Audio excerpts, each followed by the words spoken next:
Good morning, Merry Christmas, and Happy New Year. You know, as we venture in, I want to say first and foremost, you made it.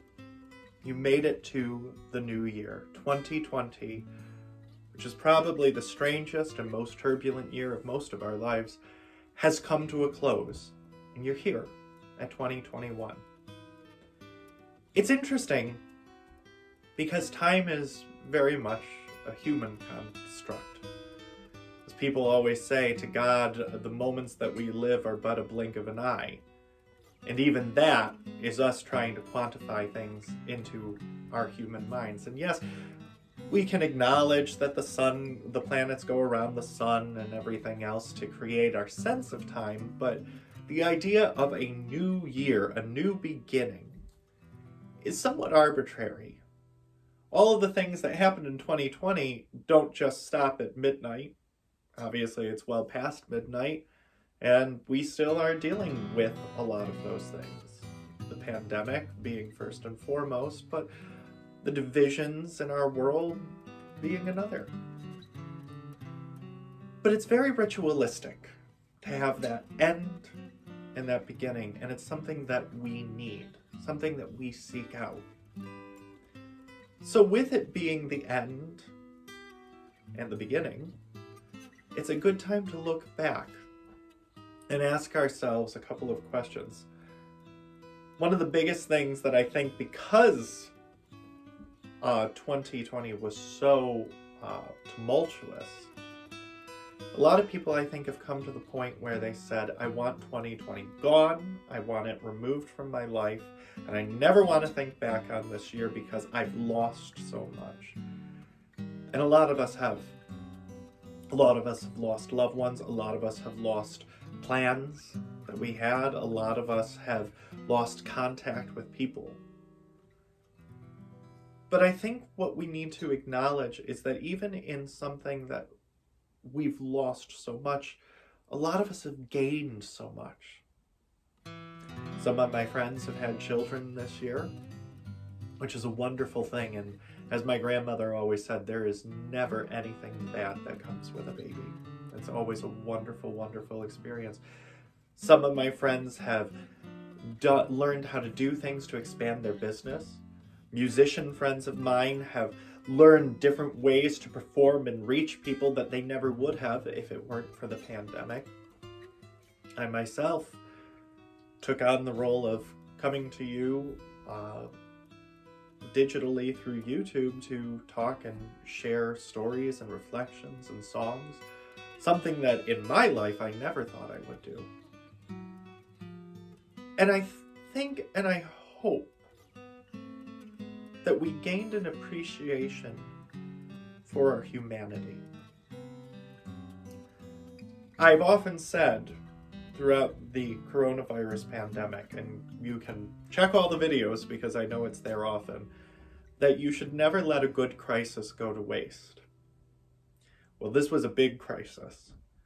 And we shouldn't let the lessons of 2020 go to waste. In a time when we have been separated from our fellow people, I hope that when this is over, we can have an appreciation for those gatherings, for those small gestures.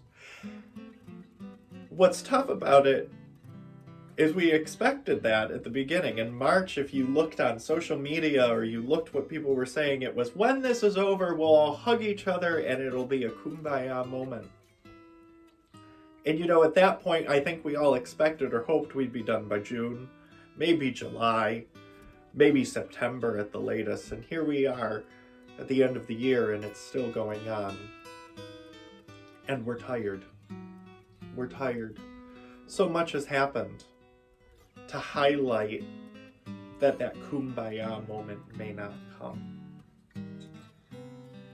And I have to say, it's not that it won't come. It's not going to be as easy as we thought it was.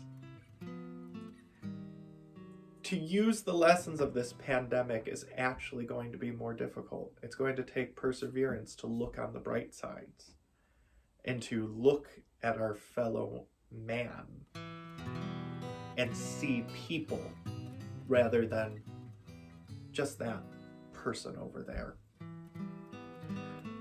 I want to take a moment as we kind of get into this New Year's reflection to say I never expected the outpouring of support that all of you have given for these different things that Liz and I have done, and that Father Joe and Father Steve and Father Jay have done, trying to help you keep the faith, help you keep hope during these dark times. And I just want to thank you from the bottom of my heart.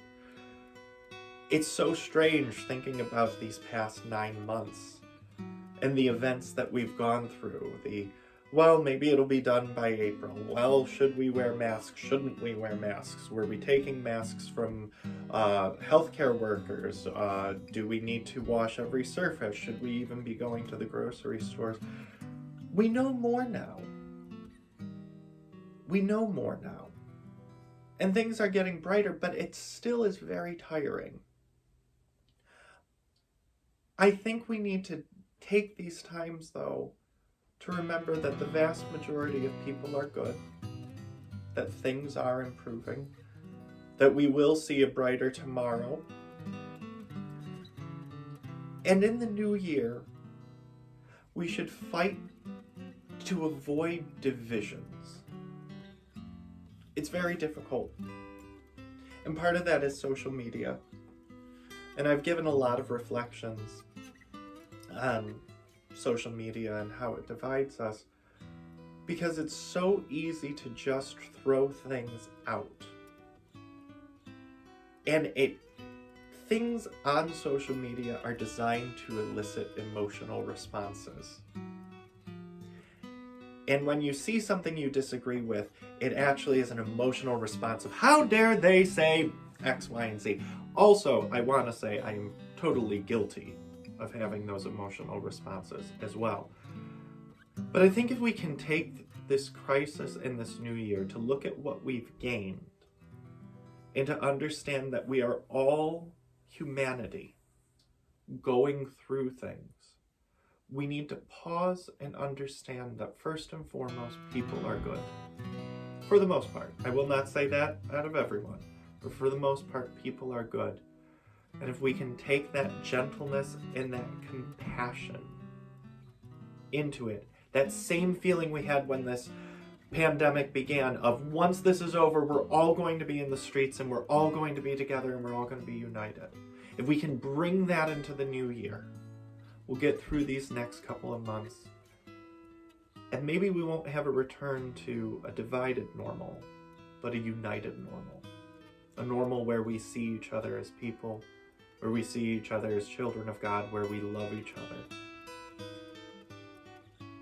Thank you from the bottom of my heart again for all you've done this year. Thank you for your support. Thank you for your love. God bless you, and have a wonderful, happy, and brighter new year.